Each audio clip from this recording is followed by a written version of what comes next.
They told you that in the near future you will probably own nothing and somehow you'll be happy. It sounds like science fiction, but when you start looking at how the banking system is evolving, it becomes a lot less fictional and a lot more real. This isn't about conspiracy theories, this is about how access to money, bank accounts and financial freedom is being quietly redesigning right now. I'm Matteo Maglia, Partnership Manager at GloboBanks, the banking introduction company for international accounts. Let's zoom out for a moment. Almost every major restriction you experience today in banking didn't appear overnight. They are the result of decisions made decades ago. In the early 1930s, the United States experienced one of the worst banking collapses in history. Thousands of banks failed, life savings disappeared. Governments reacted by creating rules meant to protect citizens. They separated commercial banking from investment banking, and so the risk was supposed to be contained.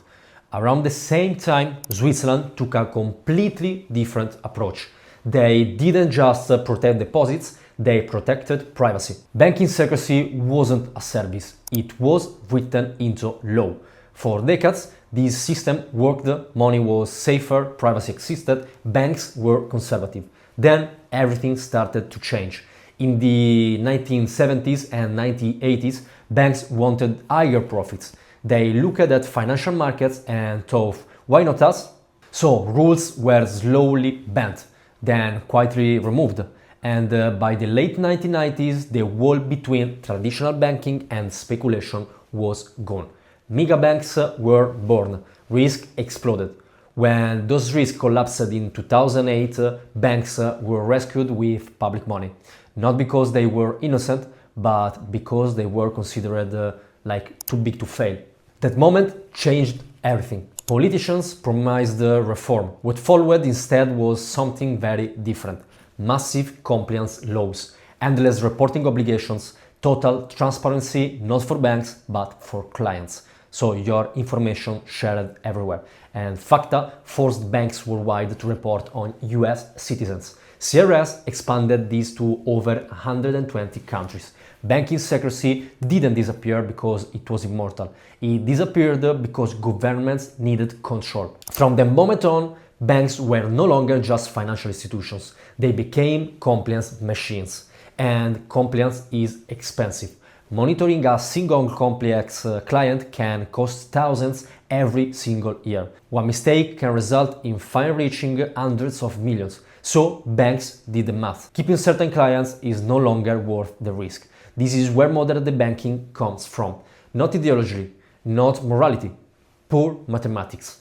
If closing an account costs nothing and keeping it open carries regulatory, reputational and legal risk, the rational decision is obvious. Close first, ask question later. That's why entrepreneurs, international investors, crypto-related businesses, politically exposed individuals and anyone operating across borders are being quietly pushed out of the system. Not because they did something illegal, but because they don't fit nearly into an algorithm. And here's the part most people don't understand. Inside every major bank today, there are two completely different systems. The first system is public system. You fill out an online form, an algorithm scans your profile in seconds, no nuance, no context, multiple jurisdictions that you have, rejected. Unusual transaction patterns, rejected.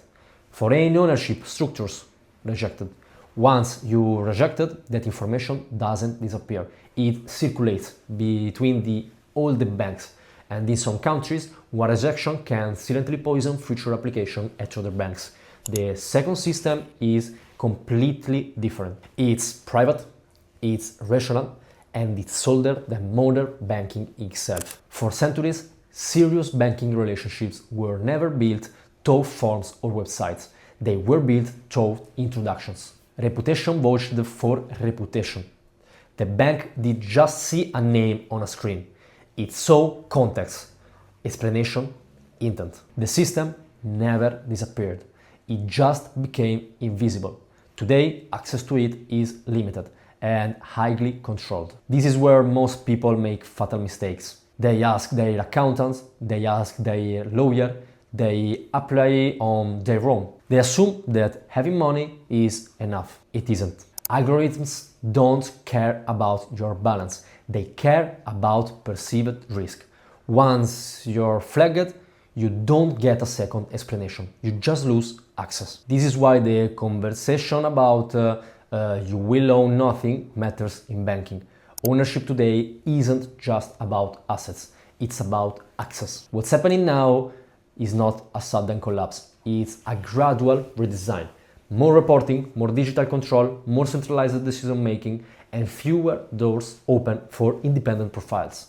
But here's the important part. The system doesn't affect everyone equally.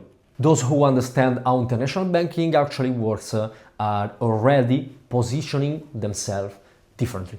They don't rely on a single country, they don't rely on a single bank, they don't rely on mass market platforms designed for simplicity, not resilience. They build structured banking ecosystems, multiple jurisdictions, multiple institutes, different risk profiles, not to hide but to survive. This is exactly why GloboBanks exists.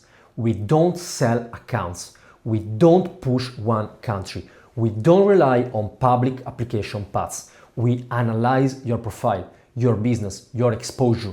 Then we introduce you to banks that already understands clients like you. Banks where context matters, where compliance is handled intelligently, where diversification is normal, not suspicious.